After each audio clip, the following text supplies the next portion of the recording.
नमस्कार।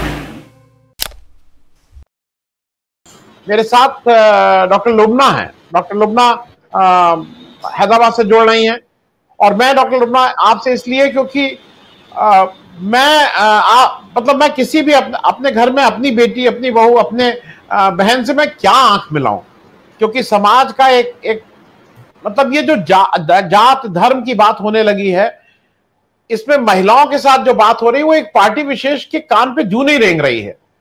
तो बिल्किस बानो की जो जिस तरह से दोषी खुलेआम घूम रहे हैं, इस पे जरा आपसे एक ओपनिंग स्टेटमेंट ले रहे हैं डॉक्टर लुबना।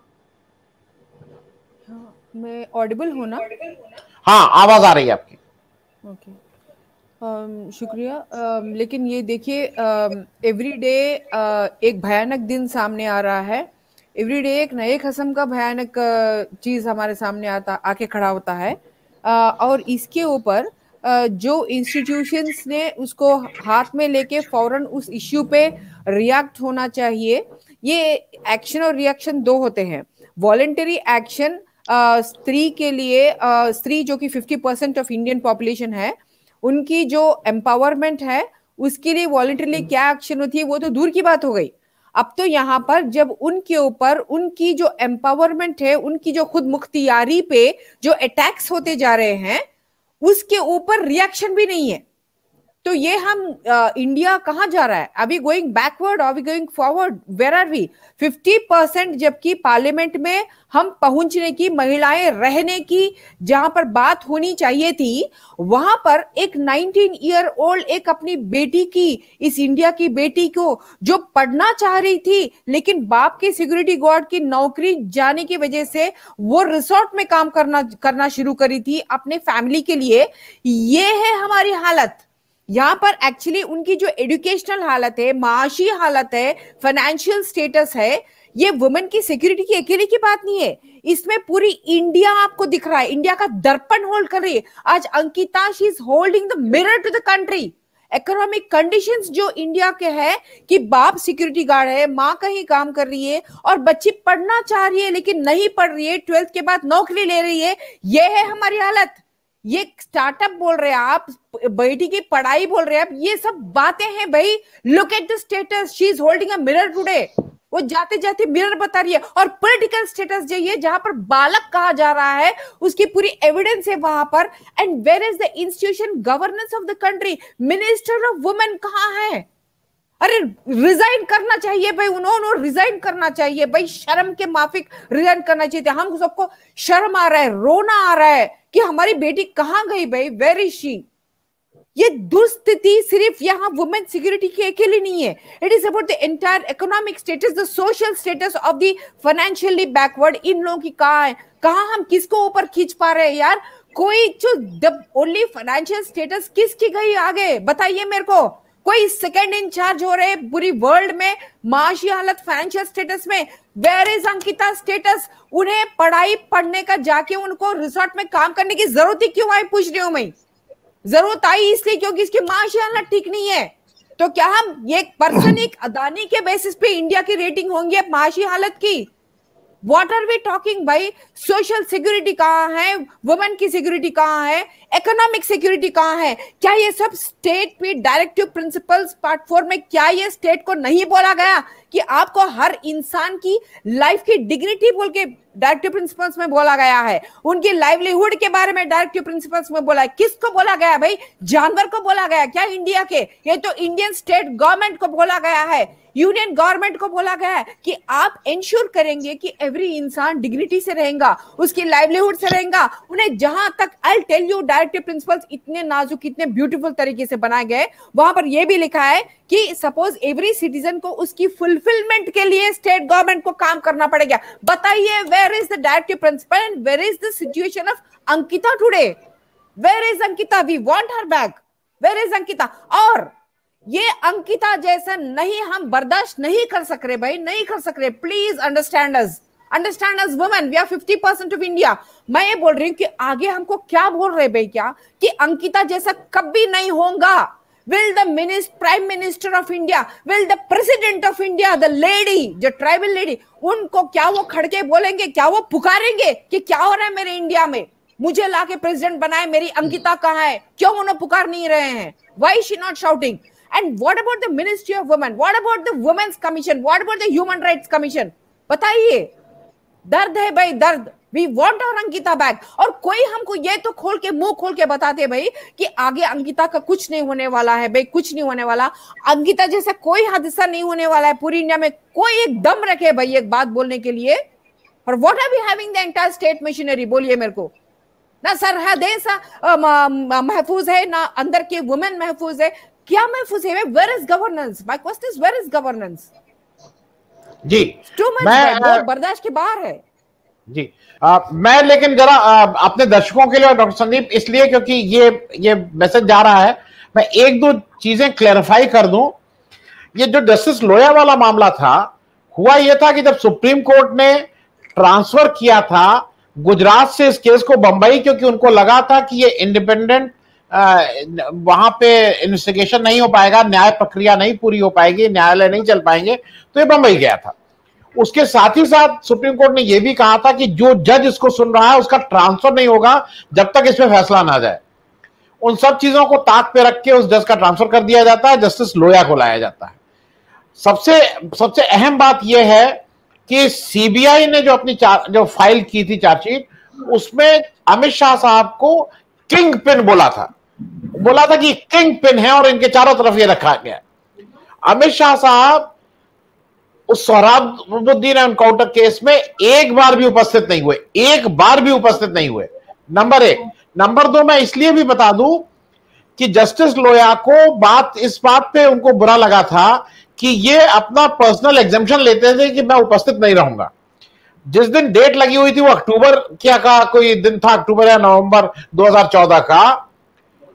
ये वहां पे पास के 2 किलोमीटर दूर एक मैदान में बीजेपी की एक सभा कर रहे थे, और तब तक देश में बीजेपी में मोदी जी प्रधानमंत्री बन गए थे। तब जस्टिस लोया ने गुस्से होकर कहा कि भाई अगर ये 2 किलोमीटर दूर एक मैदान में सभा कर सकते हैं और यहां कहा जाता है कि चूंकि बाहर हैं और तबियत नहीं ठीक है, तो इनको अगली उसमें आना ही होगा, मैं एग्जम्पशन नहीं दूंगा। और उसका खामियाजा हम सब लोग जानते हैं क्या हुआ। ये मैं सिर्फ इसलिए रिकॉर्ड को ठीक करने के लिए इसको कह रहा था। मैं लुबना जी, आप कुछ पूछना चाहती हैं तो मैं आपके पास आऊं, नहीं तो मैं ब्रिजेश जी के पास जाऊंगा। आप कुछ पूछना है आपको?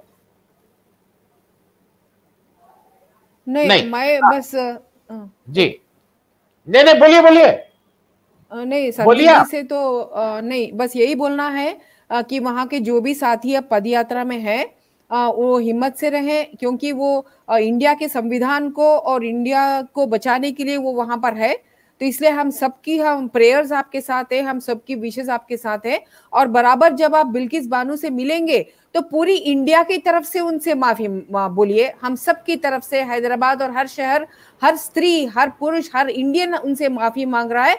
और बराबर हम लोग जो उनको अंदर भेजना है हम सब मिलके भेज के ही रहेंगे। और संविधान वी विल अपहोल्ड और कॉन्स्टिट्यूशन बोल के उनको जरूर बोलिए आप। जी लुबना जी, आपकी तरफ से कोई क्लोजिंग स्टेटमेंट, क्योंकि आपने सबकी बात सुनी, वहां की महिलाओं को भी ये लग रहा है कि ये एक विशेष वर्ग के लोगों को टारगेट किया जा रहा है और इस वजह से ये सब है। ये हम सबके लिए शर्म की बात है, केवल उनके लिए नहीं, हम सबके लिए शर्म की बात है। डॉक्टर लुबना, आपसे एक क्लोजिंग स्टेटमेंट। मैं ये विशेष वर्ग को के इस बात में मैं नहीं जाना चाहती, क्योंकि हम आंखों से देख रहे हैं कि हथरस में क्या हुआ, वो कौन से विशेष वर्ग के हैं। अभी ये जो अंकिता का हुआ कौन से विशेष वर्ग के हैं। तो ये क्या है, ये स्त्री जाति की तरफ कुछ हो रहा है। ये इनकी जो मेंटल माइंडसेट है और इनको जो बनाने की और इनकी माइंडस्टोन रखी हुई है कि कुछ राष्ट्र, हिंदू राष्ट्र ये लोग जो बनाएंगे, और उसकी आज तक डेफिनेशन नहीं है। लेकिन जब अंदाज देख रहे हैं आप कि किस तरह से महिलाओं के ऊपर और झूठ का जो सहारा लिया जा रहा है, और पैसों की जो जिस तरह से इलेक्टोरल बॉन्ड्स की, इलीगल मनी की जो सहारा लिया जा रहा है, तो इससे डेफिनेशन हिंदू राष्ट्र की क्या बना रहे हैं लोग। तो the people of India should stand up. People of India ने रोडों पे आके पहलना चाहिए कि हमको सिर्फ preamble of constitution of India और कॉन्स्टिट्यूशन ऑफ इंडिया की ही हमको इंडिया होना है। और उसको और हम प्रोग्रेसिव और ट्रांसपेरेंसी और जीरो करप्शन के इस बुनियाद पे ही हमको करना है सब कुछ। तो ये वुमेन जाति एक it's about the women kind, it's about the women kind. और इसमें मैं यहाँ से आपकी दी पब्लिक से इंडिया से मैं बोलना चाह रही हूँ कि यूनाइटेड नेशन वुमेन की जो ऑफिस दिल्ली में है, इंडिया यूनाइटेड वुमेन इंडिया की ऑफिस दिल्ली में भी है, तो उन लोगों ने इंटरवीन होना चाहिए, यूनिसेफ की ऑफिस ने इंटरवीन होना चाहिए, क्योंकि ये women on the women kind of the world के ऊपर ये एक धब्बा है और वो धब्बा इंडिया से गिरा है। जबकि इंडिया की कॉन्स्टिट्यूशन कई बातें बोलती है कि ऐसी कोई भी चीज नहीं होना चाहिए और स्टेट की जिम्मेदारी है कि हर औरत मर्द की, हर सिटीजन की जो एम्पावरमेंट होना चाहिए और उनकी जो लाइवलीहुड और डिग्निटी की ऑफ लाइफ की जो बातें संविधान में हुई है वो तो पूरी दुनिया में वो एक शान है। जबकि यहाँ करतूत क्या हो रहा है वो पूरी दुनिया पे इंडिया की ओर से धब्बा है। तो ये बहुत जरूरी हो गया है कि अंतरराष्ट्रीय स्तरों से जो यूनाइटेड नेशंस वुमेन है ऐसी स्तरों ने उन्होंने दखल लेना चाहिए और कहना चाहिए, पूछ करना चाहिए सिक्योरिटी काउंसिल में, जनरल असेंबली में कि क्या हो रहा है कि 11 लोग क्यों ऐसा हुए। और जो रूलिंग पार्टी जो है खास करके वो हर जगह हथरास में हो या फिर उन्नाव में हो या फिर ये हमारी जो तेलंगाना हैदराबाद में जो हुई है पॉक्सो की केस में हाई कोर्ट ने रिहा किए हैं, बेल से उनको रिहा कर दिए हैं, जुवेनाइल कोर्ट ने रिहा कर दिए हैं। ये लोग पूरे टॉप एमआईएम और टीआरएस पॉलिटिशियंस के चिल्ड्रन थे ये लोग। और रिसेंटली लास्ट वीक में जो हुआ था कि दिन दहाड़े एक बच्ची को होटल पे होटल उसको घुमा करके रेप किया जा रहा था।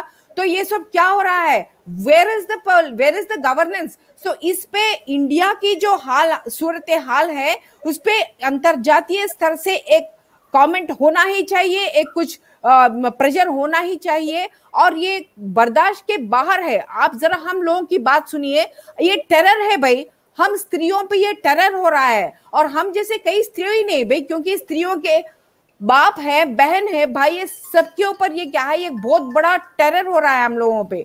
तो ये बहुत बड़ी शर्म की बात तो दूर है भाई, एक रिस्पॉन्सिबिलिटी जिन पे है गवर्नमेंट पे, इंस्टीट्यूशंस पे, human rights, women's commission, ministry, ये लोग सब खामोश है। ना कि खामोश बल्कि प्रोएक्टिवली बालक कहा जा रहा है, संस्कारी कहा जा रहा है। कहां से कितने सालों से हम ये दुख झेल रहे हैं। और हमारी हैदराबाद में कंट्रोलर कमांड सेंटर 10 स्टोरी की इनाग्रेट होता है और उसके कुछ दिनों के बाद, कुछ महीने के एक बाद यहाँ पर होता है कि दिन दहाड़े बच्चे को होटल पे होटल घुमा के रेप किया जा रहा है। भाई ये हम बर्दाश्त के, हमारे समझ के और बर्दाश्त के बाहर है कि हम सिटीजन्स के हाथ में और क्या है और हम करें क्या, करें तो हम करें क्या, पार्लियामेंट्री हिसाब से हम करें क्या। और सो इसीलिए हम सबने मिलके करना चाहिए। इस सच के रास्ते पे जो निकले हैं संदीप जी जैसे लोग और कई लोग हैं इनके साथ, तो हम बराबर हम सबको, अंकिता की तो हम भूल नहीं पा रहे। उस बच्ची को हम बिल्किस से हम जाके माफी मांगेंगे, कुछ करेंगे। अंकिता कहाँ है भाई? Who will get back Ankita to us? जरा बोलिए ना भाई। अंकिता की छोटे छोटे सपने थे भाई, डिग्री, सिर्फ डिग्री पढ़ना चाह रही थी, बच्ची डिग्री कर नहीं पाई और उसको कहीं रिसोर्ट में जाके काम करना पड़ा। ये इंडिया की इकोनॉमिक सिचुएशन में एक एफ्रंट है भाई, जहां पर दुनिया का तीसरा इंसान बोल रहे रिचेस्ट पर्सन अदानी है, बोल रहे अदानी ने एक स्टेटमेंट तो देना चाहिए था कि ऐसे सब बच्चियों को मैं पढ़ा लूंगा भाई।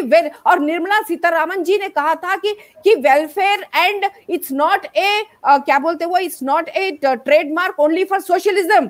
Welfare will come down even from our capitalist economy, from Modi economy. Where is all that भाई? Where is all that? Every ministry is involve in this, बोल रही हूं मैं, इस जो हादसा हुआ अंकिता का।